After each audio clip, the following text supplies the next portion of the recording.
ക്രിസ്തുവിലുള്ള സഹോദരീ സഹോദരന്മാരെ, യെരൂശലേമിന്റെ ദേവാലയം സങ്കൽപ്പിക്കുക. ധൂപം ഉയരുന്നു, പ്രത്യാശകൾ കാത്തിരിക്കുന്നു. മറ്റെല്ലാ കുട്ടികളെയും പോലെ തോന്നിക്കുന്ന ഒരു കുഞ്ഞിനെ വഹിച്ചുകൊണ്ട് മറിയയും യോസേഫും എത്തുന്നു. എന്നിട്ടും ഇസ്രായേലിന്റെ പ്രത്യാശയാണ് അവൻ. അന്നയും അവിടെയുണ്ട്. ഒരു വൃദ്ധ, ജാഗരൂകയായ ഹൃദയം, കാത്തിരുന്ന ഒരു ജീവിതം. അവൾ കുഞ്ഞിനെ കാണുന്നു. അവൾക്ക് അറിയാം, അവൾ ദൈവത്തിന് നന്ദി പറയുന്നു. വീണ്ടെടുപ്പിനായി കാത്തിരിക്കുന്ന എല്ലാവരോടും അവനെക്കുറിച്ച് സംസാരിക്കുന്നു. ഇന്ന് വചനം നമ്മോട് ശാന്തവും എന്നാൽ ഗൗരവമേറിയതുമായ ഒരു ചോദ്യം ചോദിക്കുന്നു. നമ്മൾ ക്രിസ്തുവിനെ എങ്ങനെ വഹിക്കും? ആരോട് പറയും? സ്നാനത്തിൽ നമുക്ക് ലഭിച്ചത് അന്നയുടെ ദേവാലയത്തിലെ ദർശനമാണ്. വെള്ളത്തിലൂടെയും വചനത്തിലൂടെയും നാം ശുദ്ധീകരിക്കപ്പെട്ടു, അവകാശപ്പെടപ്പെട്ടു, ദൈവമക്കളാക്കപ്പെട്ടു. വിശുദ്ധ പൗലോസ് പറയുന്നു, നാം ക്രിസ്തുവിനൊപ്പം അടക്കം ചെയ്യപ്പെട്ടു, പുതിയ ജീവിതത്തിലേക്ക് ഉയർത്തെഴുന്നേറ്റു. ആ ജീവിതം മറച്ചുവെക്കാനല്ല, സാക്ഷ്യം വഹിക്കാനാണ്. അന്ന മൗനം പാലിച്ചില്ല. അവൾ പൂർണ്ണമായും ദൈവത്തിൻ്റേതായിരുന്നു.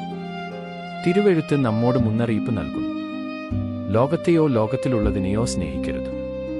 കാരണം ലോകീയ സ്നേഹം പിതാവിന് ഇടം നൽകുന്നില്ല. ക്രിസ്മസിന്റെ സന്തോഷം ഒങ്ങുന്നു. ശബ്ദം, സമ്പാദ്യം, പ്രകടനം എന്നിവയാൽ തിങ്ങിനിറഞ്ഞാൽ ആത്മാവും ജഡവും വിപരീത ദിശകളിലേക്ക് വലിക്കുന്നു. നമുക്ക് രണ്ട് യജമാനന്മാരെ സേവിക്കാൻ കഴിയില്ല. അന്ന ഒരാളെ തിരഞ്ഞെടുത്തു. അവൾ ദേവാലയത്തിൽ താമസിച്ചു. അവൾ പ്രാർത്ഥിച്ചു. അവൾ ഉപവസിച്ചു. അവൾ കാത്തിരുന്നു. അവളുടെ ജാഗ്രത അവളെ ഒരുക്കി. വചനം പറയുന്നു, ആദിമുതൽ നീ കേട്ടത് നിങ്ങളിൽ നിലനിൽക്കട്ടെ. യേശു തന്നെ പറയുന്നു, നീ എന്റെ കൽപ്പനകൾ പാലിക്കുന്നെങ്കിൽ നീ എന്റെ സ്നേഹത്തിൽ നിലനിൽക്കുക. അതാണ് ക്രിസ്മസിന്റെ കാതൽ.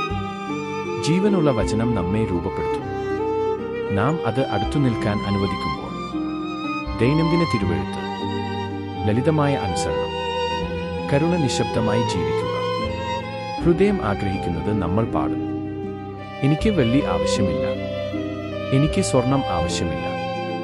എന്റെ ഹൃദയത്തിൽ വസിക്കൂ, എന്റെ യേശുവേ വസിക്കൂ. ഇത് കവിത മാത്രമല്ല, അതൊരു തിരഞ്ഞെടുപ്പാണ്. ലിസിയൂക്സിലെ വിശുദ്ധ തെരേസ യേശു അത് നന്നായി മനസ്സിലാക്കി. അവൾ അംഗീകാരം ഉപേക്ഷിച്ചു, മറഞ്ഞിരിക്കുന്ന ത്യാഗങ്ങൾ സ്വീകരിച്ചു. ചെറിയ കാര്യങ്ങളിൽ സ്നേഹം തിരഞ്ഞെടുത്തു. കരഘോഷമില്ല, പ്രകാശപ്രഭയില്ല. എന്നിട്ടും അവളുടെ ജീവിതം ഇപ്പോഴും തിളങ്ങും.